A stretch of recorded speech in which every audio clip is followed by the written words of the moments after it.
5 billion years ago, Earth was formed. At 4 million years, the first life developed, and at 5 million years, the species Auroran tuganensis develops a larynx capable of uttering the first words, thought to be either yes or no. At 3.7 million years, Australopithecus afarensis walks upright, and at 500,000 years, clothing is invented by Homo heidelbergensis. Modern humans evolve at 100,000 years, and at 5,000, the Egyptians begin to manufacture rope, and in 1600, Aztec rubber. In 380, the stirrup was invented in India. In 1291, the word powder is first used, as a derivative from the word pollen. In 1687, Sir Isaac Newton discovered the laws of universal gravitation, stating that every point mass attracts every other point mass. In 1716, Emanuel Swedenborg invented the hovercraft. Captain Cook in 1778 was the first European to witness surfing. In 1821, Louis Braille invented a language system, which enabled the visually impaired to use the sense of touch in order to communicate. In 1879, Thomas Alva Edison created the first sustainable light bulb using a vacuum instead of oxygen in combination with electricity. In 1887, Emil Berliner invented the gramophone, using a free-running needle to sense tiny bumps on an engraved cylinder. And in 1893, Henry Perky invented shredded wheat, thus bringing the term to shred into mainstream use. In 1912, continental drift was discovered, a geological process responsible for forming mountains. Glorious mountains.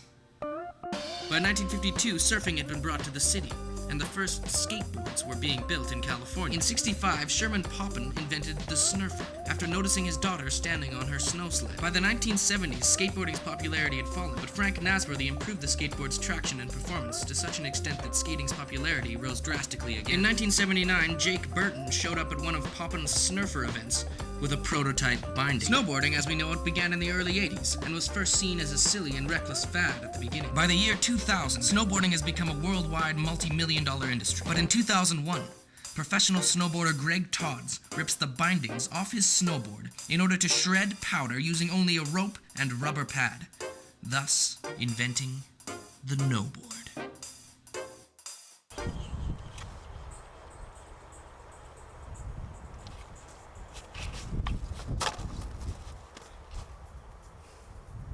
By 2003, the snowboarding movement began to grow from its birthplace in the interior British Columbia, and by 2006, electronic 80s style music became vogue once again in underground independent cinema.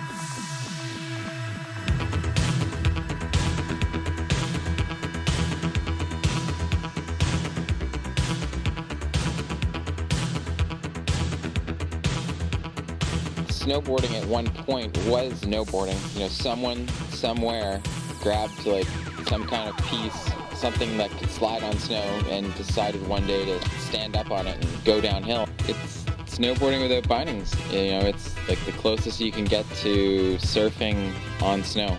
It feels like you're surfing on the snow more than you would when you're on your snowboard, but it's just this whole soulful feeling that you just have to feel. You have to feel the board underneath you and the snow underneath your board, and it's just this connection between you and the snow, and it's incredible.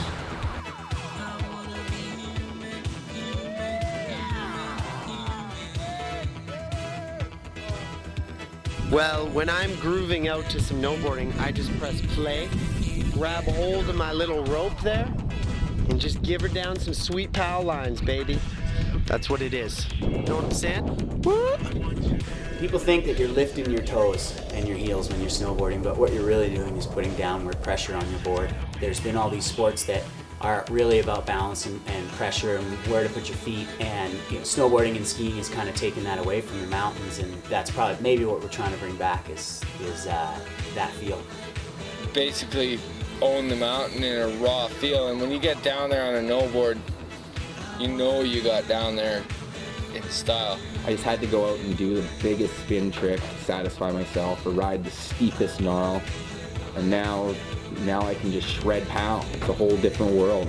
And then you'll hit a level where it's the exact same as snowboarding, and you'll want to ride those steeps again, which is super fun. It's as good as it gets. You feel like a little kid. Me too. When I'm 6 or 7 or 8, you can get me a little snowboard.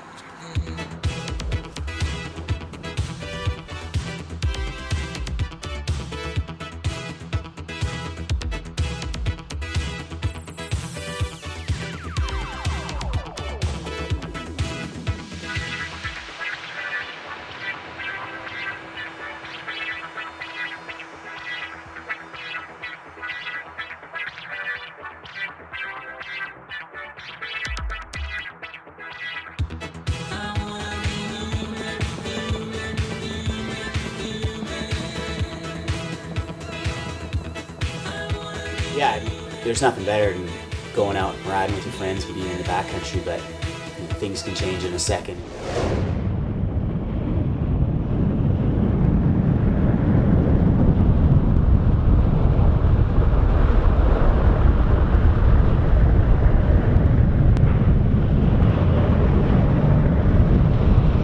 The dangers of avalanches are there no matter what, if you're strapped in or not. And that's the thing that's really the trickiest part about riding in the backcountry. You can't let your guard down ever.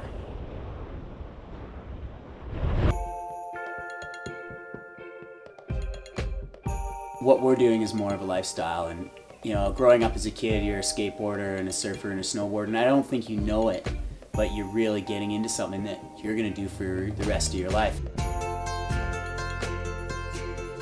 We don't know if kids are gonna be able to jib on them, or if they're gonna, guys are doing spins now and big 1-footers, and we don't know what direction it's gonna go in. And that's how the world is where it is now. It's not because somebody got good at snowboarding, it's because somebody came up with the idea to do it. Even if you fail at this, you're trying something new, and that's like human spirit, I guess, is what he was trying to explain, is just doing something new and not getting stuck in the old.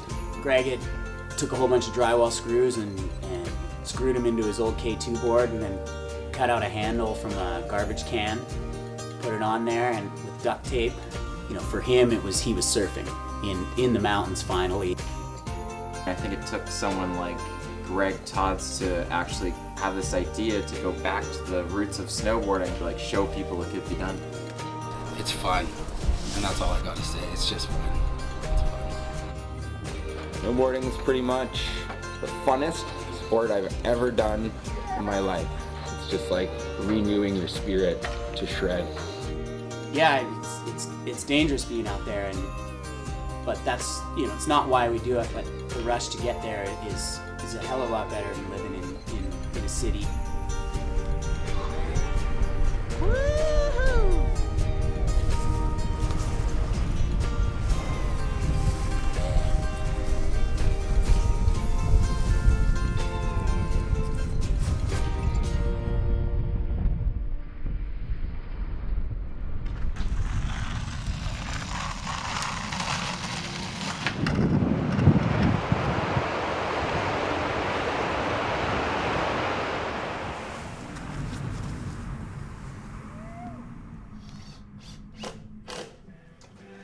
I'll never strap into bindings again. If I were to name the company, it wouldn't be NoBoarding. It would be Yes Boarding.